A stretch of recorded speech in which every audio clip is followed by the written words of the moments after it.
Hello everyone, welcome to Naira study hub. आप सब कैसे हैं? आई होप कि आप सभी अच्छे होंगे और अपनी स्टडी को कंटिन्यू कर रहे होंगे। फ्रेंड्स, आज के वीडियो लेक्चर में जो आपका सब्जेक्ट इंग्लिश हो जाता है, इसका जो 2020 का पेपर आया हुआ है उसको सॉल्व करेंगे। आप सभी लोग अच्छे से जानते हैं कि आप लोगों के लिए कितना इम्पोर्टेंट हो जाता है। सो वीडियो को बिल्कुल भी स्किप ना कीजिएगा और वीडियो को लास्ट तक जरूर देखिएगा।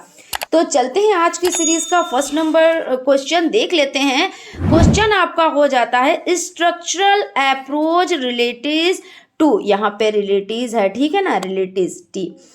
तो यहाँ पे कह रहे हैं संरचनात्मक दृष्टिकोण संबंधित है वर्ड पैटर्न यानी शब्द पैटर्न से, सेंटेंस पैटर्न यानी वाक्य पैटर्न से। सी आपका हो जाता है बोथ ए एंड बी, या आपका डी हो जाता है लेटेंट पैटर्न से। तो आप सभी लोग अच्छे से परिचित हैं कि word pattern and sentence pattern यानी शब्द पैटर्न और वाक्य पैटर्न से है। तो इस तरह से आपका जो सी ऑप्शन हो जाता है बोथ ए एंड बी, ये आपका राइट हो जाता है। क्वेश्चन की तरफ चलते हैं। क्वेश्चन आपका हो जाता है He has a great affection ... me. उसे मुझसे बहुत स्नेह है। अब यहाँ पे देखिए टू आएगा यानी को, है ना, फ्रॉम आएगा यानी से, और फॉर आएगा के लिए, या डी हो जाता है विद यानी के साथ। तो उसे मुझसे बहुत स्नेह है, तो के लिए अफेक्शन फॉर मी, तो यहाँ पे आपका आंसर हो जाएगा फॉर, ठीक है ना। तो इस तरह से आपका सी ऑप्शन इसमें भी राइट हो जाता है। क्वेश्चन है आपका which primary skill are to be, व्याकरण अनुवाद पद्धति के माध्यम से कौन से प्राथमिक कौशल विकसित किए जाते हैं। तो यहाँ पे प्राथमिक कौशल की बात हो रही है।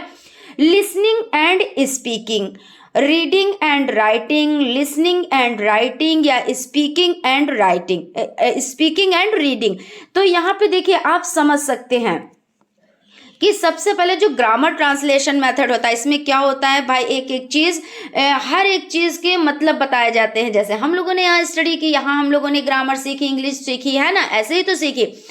तो उसमें क्या होता है, यहाँ जो सिखाया जाता है, तो कैसे कि टीचर ने कहा कि पढ़ो तो पढ़ लिया, है ना, कहा लिखो, ब्लैक बोर्ड पे लिख दिया, फिर हमने लिख लिया। यही तो सब ऐसे ही तो बच्चे करते हैं ना।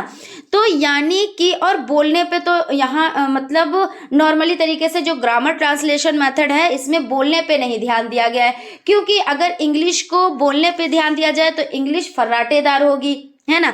तो इस तरह से क्या है, यहाँ पे रीडिंग एंड राइटिंग हो जाता है, यानी which primary skill are to be develop thought grammar translation method, यानी रीडिंग एंड राइटिंग। वैसे तो आप यहाँ पे कंफ्यूज हो सकते हैं कि भाई सुनना है, सुनकर बोलना है ना, लेकिन वो क्या है, वो आपके जो आपने सुना सुबोपाली, आप सुबोपाली से अगर इसको करेंगे हल, तो सुबोपाली तो ये प्रथम हो जाता है, सुनना, फिर बोलना, फिर पढ़ना, फिर लिखना, ये तो कौशल हो जाते हैं। लेकिन यहाँ पे ये चीज पूछी गई है, जो प्राइमरी स्किल है, प्राथमिक कौशल विकसित किए जाते हैं कैसे, तो रीडिंग एंड राइटिंग से, ठीक है ना। उसके बाद आपका हो जाता है direct method is also known as, प्रत्यक्ष विधि को इस नाम से भी जाना जाता है। किस विधि से देख लेते हैं, सब्स्टिट्यूशन मेथड यानी प्रतिस्थापन विधि, ग्रामर ट्रांसलेशन मेथड यानी व्याकरण अनुवाद विधि, नेचुरल मेथड यानी प्राकृतिक विधि, doctor West new method, doctor West की नई पद्धति। तो यहाँ पे जो आपका आंसर हो जाता है, यानी direct method is also known as natural method, ये आपका राइट आंसर हो जाता है। क्वेश्चन है आपका बिवेयर ... डॉग्स, यानी सावधान, किससे, कुत्तों से। तो यहाँ पे फ्रॉम आएगा, टू आएगा, ऑफ आएगा, या नॉन ऑफ दिस। तो जहां पे बिवेयर हो वहां पे आपका ऑफ यूज होगा, ठीक है ना। तो यहाँ पे है बिवेयर ऑफ डॉग्स। क्वेश्चन आपका हो जाता है, यहाँ पे आपके ऑब्जेक्टिव टाइप क्वेश्चंस कंप्लीट हो जाते हैं। Very short answer type questions को देख लेते हैं। Change the following into present perfect tense. तो इसमें क्या है, इसमें कह रहे हैं निम्नलिखित को वर्तमान पूर्ण काल में बदलें। तो इसमें आप समझ लें, प्रेजेंट परफेक्ट टेंस में राम राइट्स अ लेटर, ये किस में है? तो प्रेजेंट इंडेफिनिट टेंस में है, क्योंकि राइट है वर्ब की फर्स्ट फॉर्म में SEIS लगाते हैं, है ना। अगर ही शी इट या किसी का नाम या एक वचन करता है यानी सब्जेक्ट है तो क्या करेंगे? फर्स्ट फॉर्म लगाएंगे, है ना, फर्स्ट फॉर्म के साथ SEIS। और आपको बनाना किस में? Present perfect tense. तो प्रेजेंट परफेक्ट टेंस में क्या करते हैं? हैज हैव के साथ वर्ब की थर्ड फॉर्म लिखते हैं। तो राम, नाम तो नाम ही रहेगा, उसके बाद हैज, है ना, और वर्ब की थर्ड फॉर्म और आ लेटर, यानी Ram has written a letter. Correct the following sentence, यहाँ पे कह रहे हैं करेक्ट कीजिए, है ना, जो सेंटेंस है इसको करेक्ट कीजिए। Mohan prefer coffee than milk, तो आपको अच्छे से पता है कि जहाँ पे ऐसा होता है कि मोहन को कॉफ़ी की यानी चाय की अपेक्षा कॉफ़ी अधिक पसंद है, या Mohan prefer coffee to milk, या कॉफ़ी की अपेक्षा दूध अधिक पसंद है, इस तरह का जो आता है सेंटेंस, तो उसमें आपको क्या करना होता है? यहाँ पे आपका देन लगा हुआ है तो देन का यूज़ नहीं करते हैं, यहाँ पे करते हैं टू का यूज़, है ना। तो यहाँ पे टू का यूज़ हो जाएगा। उसके बाद आपका हो जाता है complete the following sentence using an appropriate conjunction. Pawan is a handsome ... intelligent boy, यानी क्या कह रहे हैं? पवन एक हैंडसम, है ना, है और इंटेलिजेंट भी है, साथ साथ इंटेलिजेंट भी है। तो यहाँ पे नॉर्मल सी बात है, एंड लगेगा कि वो पवन जो है, Pawan is a handsome and intelligent boy. तो इस तरह से आपका हो जाता है। Which type of sentence march forward is imperative और एक्सक्लामेटरी। मार्च फॉरवर्ड किस प्रकार का वाक्य है? आज्ञात्मक या विस्मयादि बोधक। तो यहाँ पे क्या कहा जा रहा है कि यहाँ पर ऑर्डर दे रहे हैं, यानी इम्परेटिव सेंटेंस है। मार्च फॉरवर्ड यानी आगे बढ़ो, है ना। जैसे कम इन तो इम्परेटिव हो जाता है, शट द डोर तो इम्परेटिव हो जाता है। तो यहाँ पर आपका इम्परेटिव सेंटेंस हो जाता है जब ऐसा कोई भाव हो कि जैसे यहाँ पे कह रहे हैं कि मार्च फॉरवर्ड यानी आगे बढ़ो, है ना।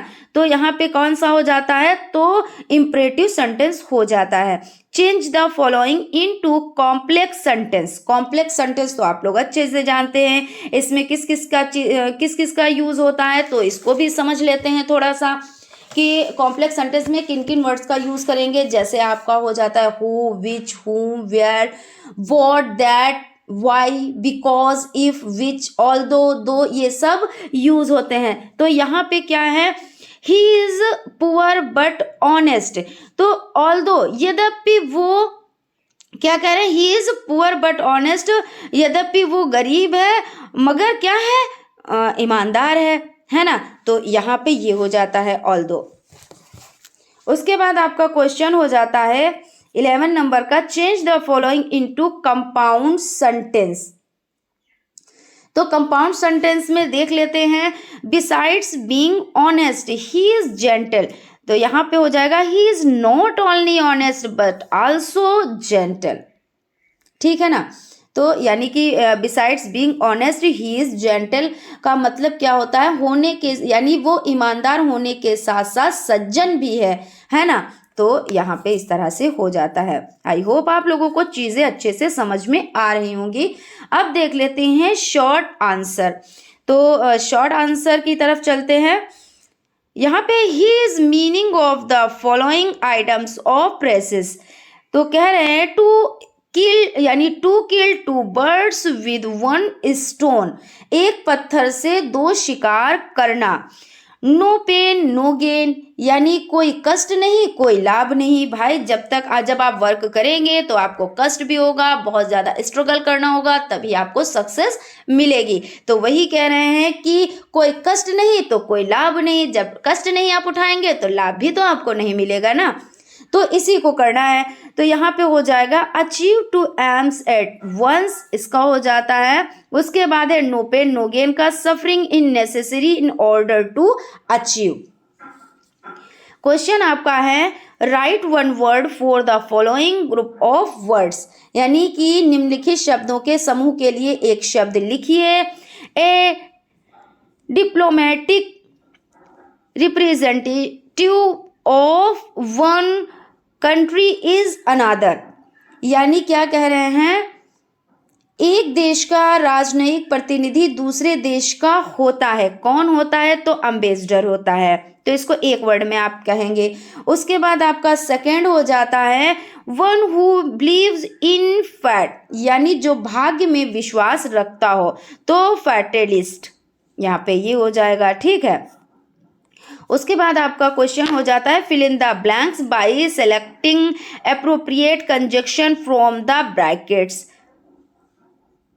कोष्टक में उचित संयोजन चुनकर रिक्त स्थान भरें। I called him dot dot he did not answer, यानी क्या कह रहे हैं कि मैंने उसे क्या किया, मैंने उसे फोन किया डॉट डॉट, उसने कोई उत्तर नहीं दिया। तो यहाँ पे क्या आप फिल कर सकते हैं, मैंने उसे कॉल किया लेकिन उसने मुझे उत्तर नहीं दिया। तो लेकिन यानी कि बट, यहाँ पे एंड और बट है, तो आप यहाँ पे बट फिल करेंगे। ठीक है ना, कि भाई मैंने उसे कॉल किया लेकिन उसने नहीं भाई कॉल पिक किया।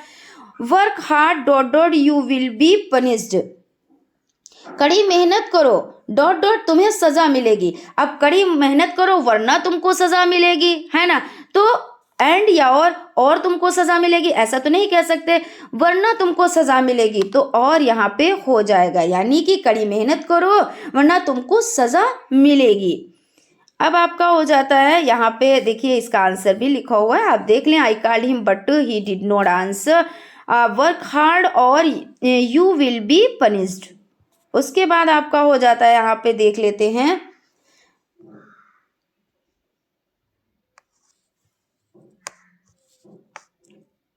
ये सब आपके हो गए ना, यहाँ तक आपके यहाँ पे देख लेते हैं 14 है ना। अब 15 स्टार्ट होगा आपका। यहाँ पे देखिए, ये देखिए 15 आपका हो गया। What are the main characteristics of grammar translation method. तो देख लेते हैं ग्रामर ट्रांसलेशन मेथड के बारे में जान लेते हैं। क्वेश्चन आपका हो जाता है what are the main characteristics of grammar translation method, यानी व्याकरण अनुवाद पद्धति की प्रमुख विशेषताएं क्या हैं। तो the major characteristics of grammar translation method are, व्याकरण अनुवाद पद्धति की प्रमुख विशेषताएं हैं। The main purpose of the grammar translation method is to learn a language in order to read its literature to benefits from natural discipline and intellectual improvement, यानी कि आपका हो जाता है व्याकरण अनुवाद पद्धति का मुख्य उद्देश्य मानसिक अनुशासन और बौद्धिक सुधार से लाभ पाने के लिए किसी भाषा को सीखना, उसके साहित्य को पढ़ना है। सेकेंड हो जाता है as far as skills are connected reading and writing skill are more focused than listening and speaking.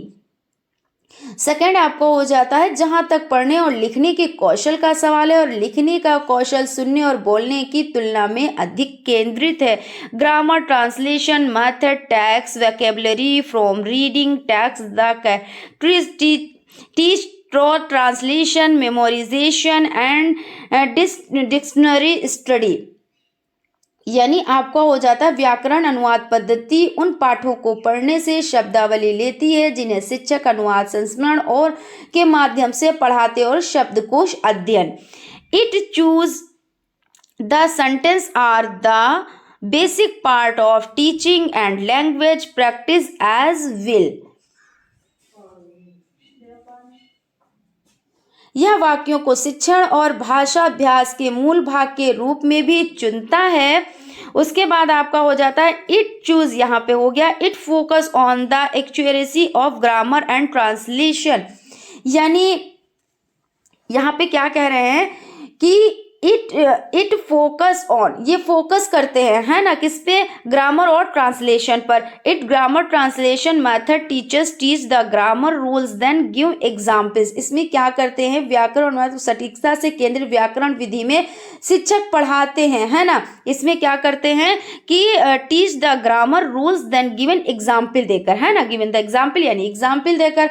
फिर उसके बाद आपका हो जाता है teachers teach in the mother tongue with little active use of then targeted language, यानी शिक्षक मातृभाषा में पढ़ाते हैं, लक्षित भाषा में थोड़ी सक्रियता होती है। Teachers and learners maintain traditional rules of knowledge transmitter and knowledge receiver, यानी शिक्षक और शिक्षार्थी ज्ञान संप्रेषण और ज्ञान प्राप्तकर्ता की पारंपरिक भूमिकाएं बनाए रखते हैं। इस तरह से कंप्लीट आपका हो जाता है। उसके बाद आपका जो क्वेश्चन हो जाता है वो हो जाता है right A composition of covid in about 50 words. यहाँ पे 50 वर्ड्स में COVID-19 is one of the most dangerous diseases of 21st century, यानी कोविड-19 21वीं सदी की सबसे खतरनाक बीमारियों में से एक है। It is an epidemic and has taken the lives of millions of people all around the world, यानी यहाँ पे कहा जा रहा है यह एक महामारी है जो इससे दुनिया भर में लाखों लोगों की जान ले ली है। India is also affected by these diseases. No country is left unaffected by this epidemic. यानी भारत में इस बीमारी से प्रभावित है। इस महामारी से कोई भी देश अछूता नहीं बचा है। Till today it is incurable as no effective remedy for its cure has not been discovered. यह लाइलाज है क्योंकि आज तक इसके इलाज का कोई कारगर इलाज नहीं खोजा जा सका है। The disease causes fever and cough and damages lungs and liver beyond control, यानी ये रोग बुखार और खांसी का कारण बनता है और फेफड़ों और यकृत को नियंत्रण से पर नुकसान पहुंचाता है। तो इस तरह से आप 50 वर्ड्स में इसको याद कर लीजिएगा क्योंकि ये इंपॉर्टेंट हो जाता है। ठीक है ना। चलते हैं नेक्स्ट क्वेश्चन की तरफ। क्वेश्चन देख लेते हैं। नेक्स्ट क्वेश्चन आपका हो जाता है discuss the merits and demerits of direct method. तो डायरेक्ट मेथड के बारे में जान लेते हैं। डायरेक्ट मेथड मतलब होता है प्रत्यक्ष विधि। ठीक है ना। इसके क्या देखेंगे मेरिट्स एंड डिमेरिट्स, यानी गुण और दोष, क्योंकि कुछ भी हो सभी में कुछ गुण होते हैं तो कुछ दोष भी होते हैं। ठीक है ना। कोई भी मेथड हो सभी में अगर गुण पाए जाते हैं तो दोष भी पाए जाते हैं। तो इस तरह से देख लेते हैं। पहले मेरिट्स को देखते हैं उसके बाद डिमेरिट्स को देखते हैं, यानी मेरिट्स ऑफ द मेथड, विधि के गुण। There are following merits of direct method. प्रत्यक्ष विधि के निम्नलिखित गुण हैं। In this method, sentence in the unit of speech. इस पद्धति में वाक्यवाणी की इकाई है। Word tag is related situations leave every lasting impression of the mind of the student. संबंधित परिस्थितियों में सिखाए गए शब्द विद्यार्थियों के मन पर अमिट छाप छोड़ते हैं। It is natural method because it emphasizes practice in listening and speaking. यह पद्धति विधि है क्योंकि यह सुनने और बोलने के अभ्यास पर जोर देती है।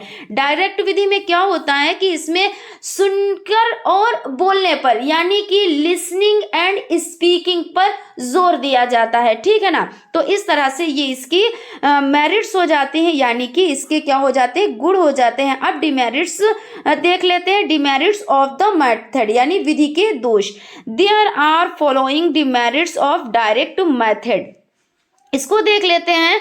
Audio visual ads are not easily available, so that method becomes expensive and is beyond their reach the ordinary school and teacher। यानी जो ऑडियो विजुअल एड्स है ना, जो श्रव्य दृश्य सामग्री है, तो वो क्या है, वो आसानी से तो उपलब्ध नहीं हो सकती ना, इसलिए ये विधि महंगी हो जाती है और सामान्य स्कूलों में शिक्षकों की पहुंच से बहुत बाहर हो जाती है। तो डायरेक्ट मेथड के लिए इन विधियों का होना जरूरी है, लेकिन हर जगह तो अवेलेबल नहीं है ना।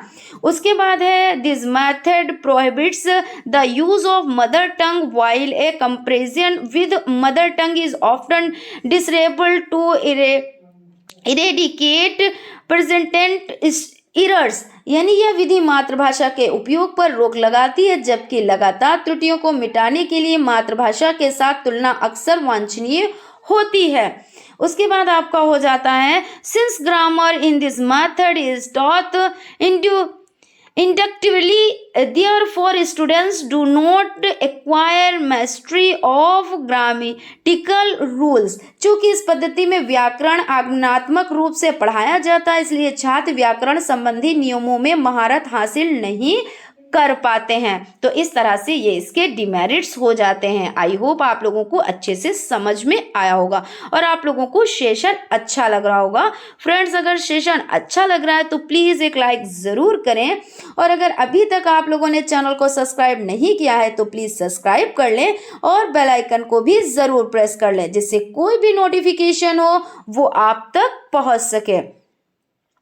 और अब देख लेते हैं नेक्स्ट क्वेश्चन आपका हो जाता है राइट एन एप्लीकेशन। ये देखिए आपका 2020 में आया हुआ है। Write an application to your principal requesting him for fee concession as you are a very intelligent boy. ठीक है ना, तो इसको देख लेते हैं।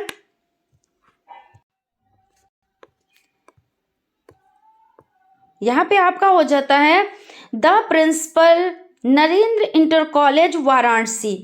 ठीक है ना। Subject request for fee concession, subject है शुल्क में रियायत के लिए अनुरोध।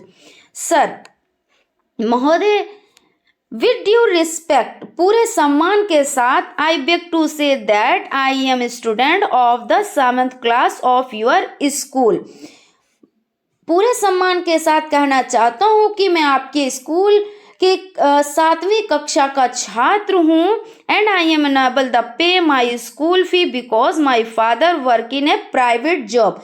और मैं अपने स्कूल की फीस भरने में असमर्थ हूँ क्योंकि मेरे पिताजी प्राइवेट नौकरी करते हैं।